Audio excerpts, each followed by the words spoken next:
Hello, my name is Norman and I'm a teacher of academic writing. In these videos I'm going to show you how to improve your writing. Now I'm going to continue today with the theme of assessment awareness, and in the last video I looked at being aware of the first criteria, showing your understanding. Now, to recap, to show that you understand simply means to be able to explain why you think that way, why the issues are important or not, to give reasons to assess the importance or the significance or the implications of something. If you can explain this in your own words, it shows me that you understand. So if you consider your last writing task, could you explain to your mother exactly what your position was and why you support that position?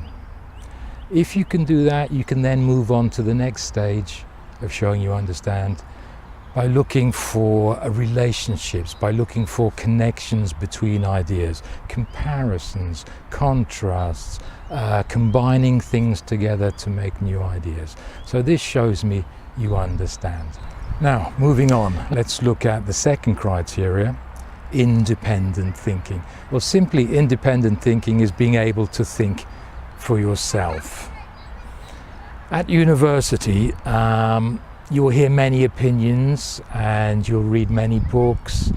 Do you just accept these opinions and then repeat them? Or do you judge, do you assess, do you evaluate what you have read? Do you evaluate what you have heard?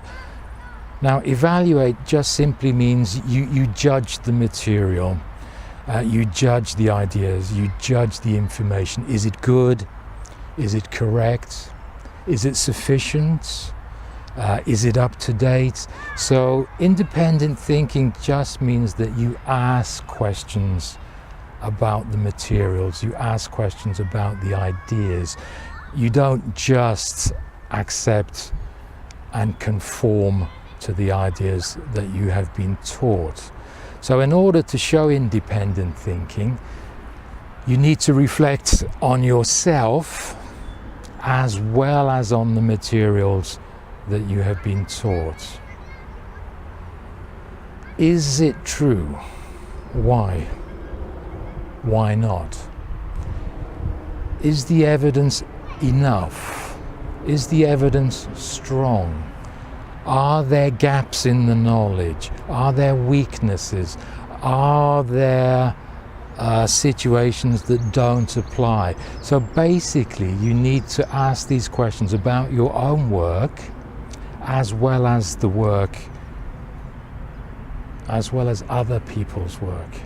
So this is independent thinking, the ability to ask critical questions of the material, to ask critical questions of the opinions, and to form and evaluate a judgment.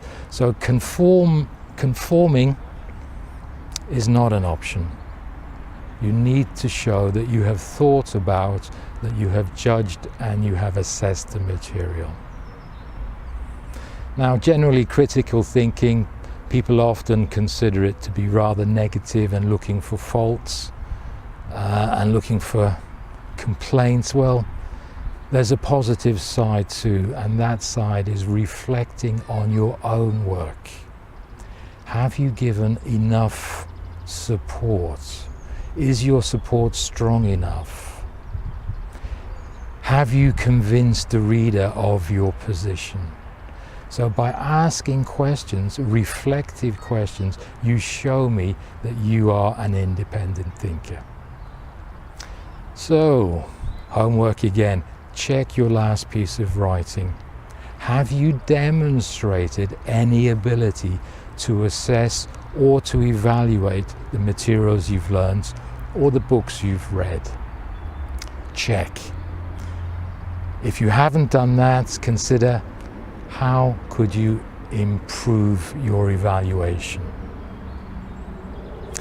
Now, For the next video, I'm going to continue with the third and final assessment criteria, a clear line of argument. So come back again and we'll talk about what is a line of argument. And goodbye from a very sunny spring day.